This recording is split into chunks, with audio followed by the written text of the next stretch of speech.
हम हैं मिसाली साहू। हमारे YouTube चैनल में आप सभी को स्वागत है। तो 2025 की हरतालिका तीज कब है?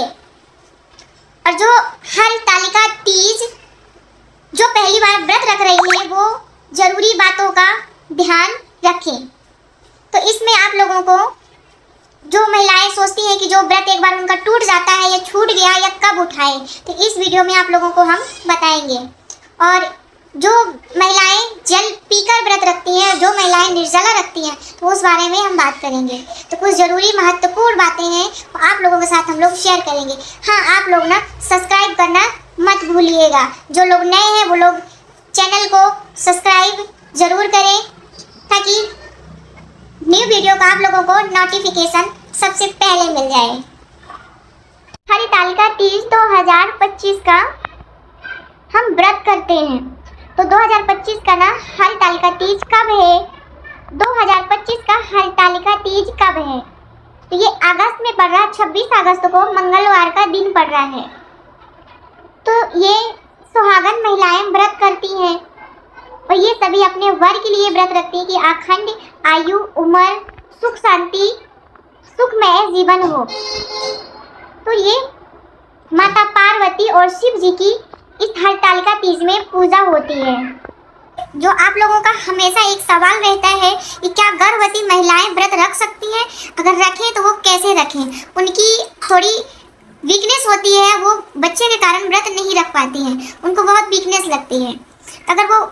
अगर उनका सवाल है कि हम व्रत कैसे रखें, तो वो लोग व्रत रख सकती हैं या फल खा के या दूध पी ले। व्रत कभी भी छोड़ना नहीं है।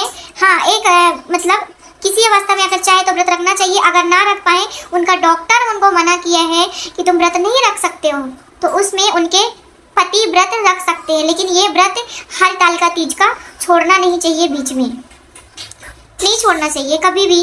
तो उसमें गर्भवती महिलाओं का जो है कि वो लोग रखना चाहिए। जो रहना चाहती हैं वो रख लेती हैं, जो सहन शक्ति नहीं कर पाती वो नहीं रह पाती हैं। अगर वो ना रह पाए तो उनके पति रह सकते हैं, लेकिन हाथ छोड़े नहीं।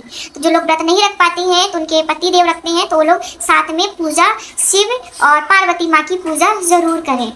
आप लोग यही कोशिश कीजिएगा कि ये व्रत हरतालिका तीज का छोड़नी नहीं चाहिए। आप लोग इस बात का ध्यान रखिएगा। अगर किसी कारणवश आप लोग व्रत नहीं रख पा रहे हैं, तो क्योंकि सेहत को ध्यान रखते हुए, तो आप लोग फल और जल में रह सकते हैं, लेकिन छोड़ना नहीं चाहिए व्रत को। अगर बहुत बारी क्रिटिकल हो जाए, आप लोगों को बहुत बड़ी प्रॉब्लम हो जाए, तो ही अपने पति से व्रत रखवाइएगा। नहीं पति बोलेंगे कि अरे वो तो व्रत करने से मना कर देंगे कि अरे हम नहीं रख पाएंगे, नहीं पत्नियां भी व्रत नहीं रखेंगी। पर ऐसा नहीं है। जब बहुत ज़्यादा आप लोगों को दिक्कत हो तो ही व्रत रखवाए, अन्यथा आप फल और जल में आप लोग व्रत रह सकती हैं। आप लोग ना हरतालिका तीज का ना व्रत रखना चाहिए। और जिनकी शादी हो गई है ना, तो वो लोग कोशिश करें कि वो लोग शादी के बाद से अपना व्रत हरतालिका तीज आप लोगों को उठा लें। क्योंकि ये व्रत में अगर आप उठा लिए तो ठीक है, अगर नहीं उठा पाए आप लोग तो किसी कारणवश फिर वो पीछे ही छूटता जाता, फिर आप व्रत नहीं रख पाते हो। तो ये व्रत को आप कोशिश करें। अगर शादी के बाद से व्रत रखना ज़रूरी है। अगर जो शादी के पहले भी लोग कई व्रत रखते हैं, हमारे यहाँ रखते हैं, तो आप लोग बताइएगा कमेंट में ज़रूर से कि आप लोग क्या शादी के पहले यहाँ व्रत रखते हैं, शादी के बाद। तो मेरे यहाँ तो सब शादी के पहले भी कुछ लड़कियाँ व्रत रखती हैं। आप लोगों का प्रश्न होगा कि क्या कुमारी कन्याएं व्रत रख सकती हैं? देखो, वैसे तो आज की लड़कियाँ हैं जो वो करवा चौथ भी व्रत रख रही हैं, हरियाली तीज भी रख रही हैं, हरतालिका तीज भी रख रही हैं। ऐसा कोई व्रत नहीं है, वो सारी लड़कियां व्रत रख रही हैं। लेकिन हाँ, ये व्रत कुछ राज्यों में ही रखते हैं कि कुंवारी लड़कियां कुछ राज्यों में ही व्रत रखती हैं। कई राज्यों में है, कई हैं वो लोग व्रत नहीं रखती हैं, शादी के बाद ही व्रत रखती हैं। तो हो सकता है आप लोगों को ना कोशिश करें कि शादी के बाद से जो जिनके यहाँ होता है कि व्रत रखे, तो शादी के बाद से ही व्रत उठा ले। अधिक मलमास ना लगा हो तो नहीं, वरना एक बार पीछे रह गया तो फिर हर साल किसी कारणवश किसी कुछ न कुमारी कन्या है तो इतना कठिन तब क्या करना। वैसे भी अच्छा कोशिश करें, शिव जी से, पार्वती माँ से प्रार्थना करें कि मुझे अच्छा घर वर मिल जाए, क्योंकि शादी के बाद तो फिर कंटिन्यू व्रत रखना ही है। तो अभी से क्या करना, जिनके यहाँ होता है तो करिए, जिनके यहाँ नहीं होता तो मत करिए। बस माता पार्वती जी, शिव जी से आप प्रार्थना कर सकते हैं अच्छा घर अच्छा वर आप लोगों को मिले। तो आप लोग इतनी कोशिश कर सकती हैं। लेकिन वैसे शादी के बाद आप लोगों को तो व्रत कुछ न कुछ रखना पता ही है। तो फिर ऐसा हो जाता है कि आपसे व्रत रहा जाए तो भी, ना सहा जाए तो भी आपको, जब पहली बार व्रत रखोगे, ससुराल जाओगे तो भी आपको व्रत रखनी है, नहीं रहा जाता तो भी रखना पड़ता है।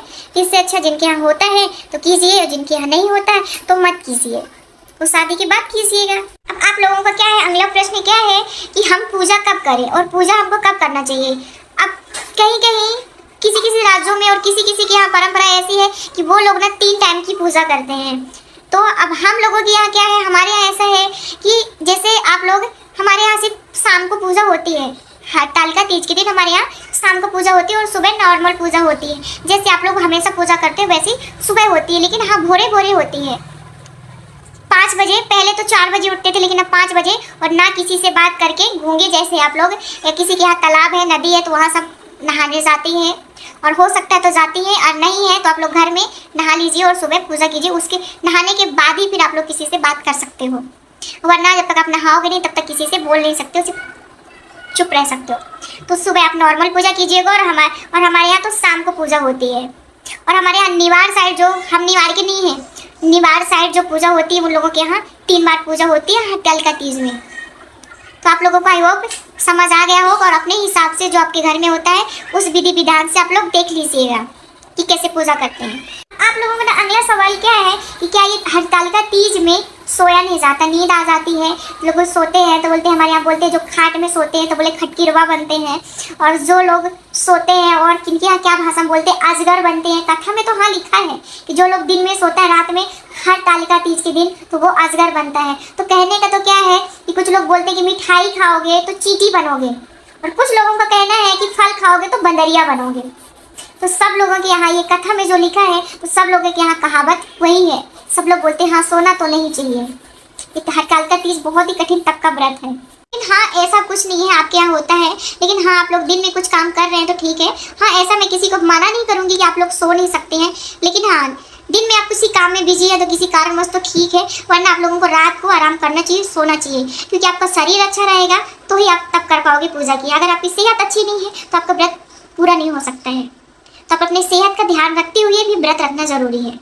अगर आपकी सेहत नहीं है तो आपको सेहत भी देखना है, फिर बाद में व्रत देखना है। अब कहीं कहीं ऐसा होता है कि इस व्रत में जो पूजा करती है 3 टाइम की होती है, 3 बार पूजा होती है हरतालिका तीज में, तो उनके यहाँ भाई गाना गाते हैं, ढोलक बजाते हैं, और हरतालिका तीज में जागरण करती हैं। तो भाई आपके यहाँ होता है तो आप लोग कर सकती हैं, तो हमारे यहाँ ऐसा कुछ नहीं है। रात को आप लोग सो सकती हैं कि बोलते सेहत है तो सब कुछ है। क्या रहता है आप लोगों का अगला सवाल रहता है, यदि किसी के कारणवश किसी के घर में मायके में व्रत रख सकती हैं, तो मायके में क्या अगर बोलते हैं कि किसी की मृत्यु हो गई तो आप लोग ऐसा किसी के घर में हो ना, कारणवश कभी भी किसी की ऐसी होना नहीं चाहिए, किसी की ऐसे हालात ना हो, यही महादेव से विनती है। लेकिन ऐसा है आप लोगों को अगर बोल रहे हो तो उसमें आप लोग ना, आपकी शादी के बाद ना आपका ससुराल घर है तो उसमें कोई दिक्कत नहीं है। आप लोग जैसा आपके ससुराल में होता है, जैसा विधि विधान से होता है कि सोना है सागना है, उस विधि विधान से आप लोग व्रत कर सकती हैं। आप जाग सकती हैं तो ठीक है, नहीं जाग सकती तो आप सो सकती हैं, ऐसा कुछ नहीं है। तो आप व्रत रख सकती हैं। मायके में मायके का ही होता है, और आपका ससुराल का घर होता है, और ससुराल में आप लोग जैसा नियम चलता है आप लोगों को वैसा चलना है। हाँ ये दुख की तो घटना है, लेकिन ऐसा नहीं है कि दुख की घटना है तो आप भोजन नहीं बनाओगे, आप व्रत नहीं करोगे, आप फल नहीं खाओगे, क्या नहीं करोगे। लेकिन ऐसा है कि आप अपने ससुराल में सब कर सकते हो। अगर आपके ससुराल में घटित हुआ होता तो फिर आपको मानना पड़ता।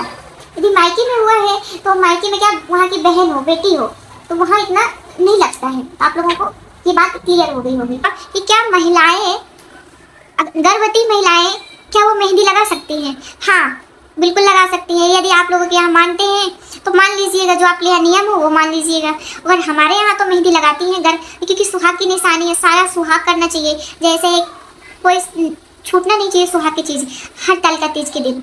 वैसे भी आपको ना हार श्रृंगार करना चाहिए हमेशा, ऐसा भी बिल्कुल नहीं बिखरे हुए नहीं रहना चाहिए, चाहे घर में रहो या बाहर रहो, तो आप लोगों को श्रृंगार करना चाहिए। और हरतालिका तीज के दिन कब तो जिसको बोलते हैं 16 श्रृंगार करें, तो ऐसा कुछ नहीं है। आप लोग ना मेहंदी लगाइएगा और वो सुहाग की निशानी है। तो और अगला प्रश्न आप लोगों का ये है कि क्या महिलाएं, जो लोग 2 व्रत रख सकती हैं, क्योंकि जैसे हरतालिका तीज हो गया मंगलवार को पड़ रहा है, और बहुत सी महिलाएं हैं कि सोमवार का जो व्रत रखती हैं तो वो मंगलवार का व्रत रखेंगी, फिर उसमें बहुत तप का 3 दिन का व्रत रहता है हरतालिका तीज का, तो वो बहुत लंबा हो जाएगा। तो हम क्या करें? तो उसमें ये है कि अगर कोई की संख्या में आप लोग सोमवार का व्रत नहीं रख रही हैं तो तो वो लोग व्रत आप लोग सोमवार का व्रत छोड़ दीजिएगा, मिस कर दीजिएगा वो व्रत। अगर आप संख्या में व्रत कर रही हैं तो आप किसी चीज़ को फलहार कर लीजिएगा, दिन में मीठे का फल का कर लीजिएगा, फिर वो आप लोग मंगलवार को व्रत रख सकती हैं। अब आप अगला प्रश्न ये है आप लोगों का कि बहुत सारे के मन में ये सवाल रहता है, आप लोगों का डाउट रहता है कि क्या हम व्रत आप लोग कर रहे थे, फिर आप लोगों से व्रत बीच में किसी कारणवश आप लोगों का व्रत छूट गया, आप लोग व्रत नहीं कर पाए हो, तो आप लोगों के मन में होगा कि हम दोबारा से व्रत उठा सकते हैं। हाँ, आप उठा सकते हो, क्योंकि ऐसे तो कोई नॉर्मल में और खुशी कोई तो व्रत छोड़ता नहीं है। तो आप लोग किसी डिलीवरी में या आपको सीजर हुआ है या किसी कारणवश हुआ है, आपकी तबीयत खराब है, बहुत ज़्यादा क्रिटिकली है, तो आप लोग उसमें छूट गया होगा, लेकिन आप उठा सकते हो व्रत। कोई ज़रूरी नहीं है कि आपको एक बार व्रत छूट गया है तो आप नहीं उठा सकते हैं, ऐसा कुछ नहीं है, आप लोग व्रत कर सकती हैं। आप लोगों के मन में ना ये सवाल ज़रूर रहता होगा कि क्या जो सामान हरतालिका तीज के दिन जो लोग पहली बार व्रत रखें, तो क्या हरतालिका तीज का सामान जो होता है आप लोगों को साड़ी श्रृंगार का सामान क्या मायके से आना? अगर होता है तो अति उत्तम, बहुत अच्छी बात है। और नहीं है, किसी कारणवश आपके पास नहीं मिल पाया और नहीं है, तो आपके पास जो है आपके ससुराल में है, जो आपके पास है आप उसी में व्रत रख सकती हो। हाँ, इसमें तो नए वस्त्र लगते हैं, आपके पास है तो ठीक है। यदि आपको कहीं किसी रिश्तेदार से, रिलेशन से आपको कहीं से साड़ी मिली, नए वस्त्र हैं, तो आप लोग इस्तेमाल कर सकते हैं। ऐसा कुछ नहीं है कि हाँ मायके का ही होना, आपके पास जो चीज़ है आप उसमें व्रत रख सकती हैं। हाँ, व्रत रखिए, विधि पूर्वक आप लोग पूजा कीजिए। ये ऐसा कहीं नहीं लिखा है कि जो आपकी चीज़ नहीं है आपके पास, उस चीज़ के लिए आप लोग व्रत छोड़ दो। हाँ, आप लोग व्रत रखो, जो चीज़ें आप उसी चीज़ में, आप जो चीज़ें बोलते हैं आप उसी चीज़ में खुश रहो और उसी में आप लोग पूजा कीजिएगा। आत्मा से भगवान मिलते हैं, दिखावे से नहीं। तो आप लोगों को ना मेरी वीडियो अच्छी लगी हो तो सब्सक्राइब जरूर कर दीजिएगा। हाँ, आप लोग ना सब्सक्राइब नहीं करते हैं, सब्सक्राइब पक्का कर दीजिएगा, क्योंकि आपको, हाँ, लाइक ज़रूर कर दीजिए, क्योंकि आप लोगों को एक लाइक से हमको प्रेरणा मिलती है आगे काम करने की और आगे वीडियो बनाने की बहुत हिम्मत मिलती है आगे बढ़ने की। तो आप लोग एक लाइक ज़रूर कीजिएगा, लाइक करना मत भूलिएगा। हाँ, पक्का सब्सक्राइब कर लीजिएगा।